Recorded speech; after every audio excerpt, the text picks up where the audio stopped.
আসসালামু আলাইকুম। আমি রবিউল মাশরাফি। আজকে বিউটি বোর্ডিং এ এসেছি। আমার সাথে আছেন শাহিন সালমান, আছেন কবির হুমায়ুন এবং আতিক হেলাল ভাইও পথে। উনিও একটু দেরি করে ফেলছেন। উনি আসছেন, এসে যাচ্ছেন। আজকে এই বিউটি বোর্ডিং সম্পর্কে কিছু তথ্য দেওয়ার জন্যই এখানে আমাদের আসা। আমি যতটুকু বলি সেটা হচ্ছে এই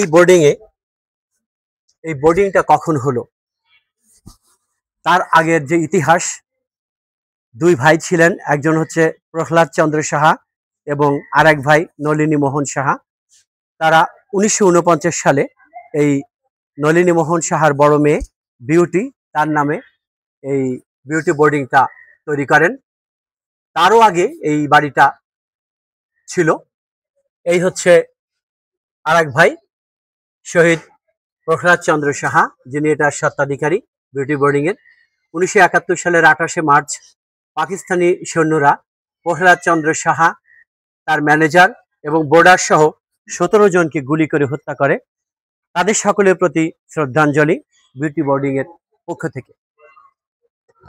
এই বিল্ডিংটা হচ্ছে দোতলা, আর ঠিক এর পাশে দেখছেন তিনতলা, যেখানে আগে বসবাস করতো এই ফ্যামিলির লোকগুলো। কিছু অংশ ভেঙে গেছে, আর এই যে হলুদ অংশগুলো সামনের থেকে আস্তে ডানে চলে গেছে। নিচুতেও এগুলো ছোট ছোট কামরা করে দেয়া রুম, যেখানে মানুষ থাকে। আমরা একটু ওই পাশে যাই। এই হচ্ছে ঠিক এর পাশে, অর্থাৎ এখানেও দোতলা, ওইখান থেকে দোতলা এল টাইপ হয়ে এভাবে এসেছে। এই বিউটি বোর্ডিং এ অনেক বিখ্যাত বিখ্যাত কবিরা আসতেন। কবি শামসুর রহমান, কবি আল মাহমুদ, তারপরে কবি জসিমউদ্দিন আরো আসতেন এখানে। একে শেরে বাংলা একে ফজলুল হক যশা কবিরা এখানে এসে তাদের সাহিত্য চর্চা করতেন, এখানে এসে বোর্ডিং এ থাকতেন। আমরাও এখানে মাঝে মাঝে সাহিত্য সভা করেছি। এবার আমি দোতলায় উপরে যাচ্ছি। খুব সুন্দর এই বিউটি বোর্ডিং এ আমরা একদিন থাকবো, এটা ভেবেছি। দেখেন ছোট ছোট রুম, এখানে বোর্ডার আছে এখন। এখানে হচ্ছে 2 রুমের,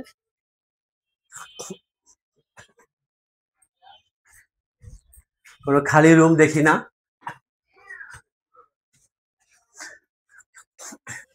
এটাও বন্ধ, হয়তো ঘুমাচ্ছে ভেতরে লোক। আর এই হচ্ছে মূল এই বাড়িটার যাওয়ার পথ। এটি এদেরই, এই দুই ভাইয়ের এই বাড়িটা ছিল। শুনেছি 11 কাঠার মতো জায়গা কোন একটা কারো কাছ থেকে কিনে নিয়েছিলেন। চমৎকার ফুল গাছ লাগিয়েছে। এই যে দুটো আমব্রেলা দেখা যাচ্ছে, এখানেও আমরা সাহিত্য সভা করেছি। বাহাদুর শাহ পার্কের একটু দক্ষিণে, আর সদরঘাটের যে রেল স্টেশন, সদরঘাটের লঞ্চ স্টেশন তার উত্তর দিকে বাংলা বাজার। অবশ্যই এই বিউটি বোর্ডিং এ আপনারা আসবেন, দেখে যাবেন, রাত্রি যাপন করবেন। আমরাও সিদ্ধান্ত নিয়েছি, আমরা কয়েকজন কবি রাত্রি যাপন করব এবং আমাদের একটা সাবজেক্ট থাকবে, সেই সাবজেক্টের উপরে লেখা আমরা এখান থেকেই লিখব।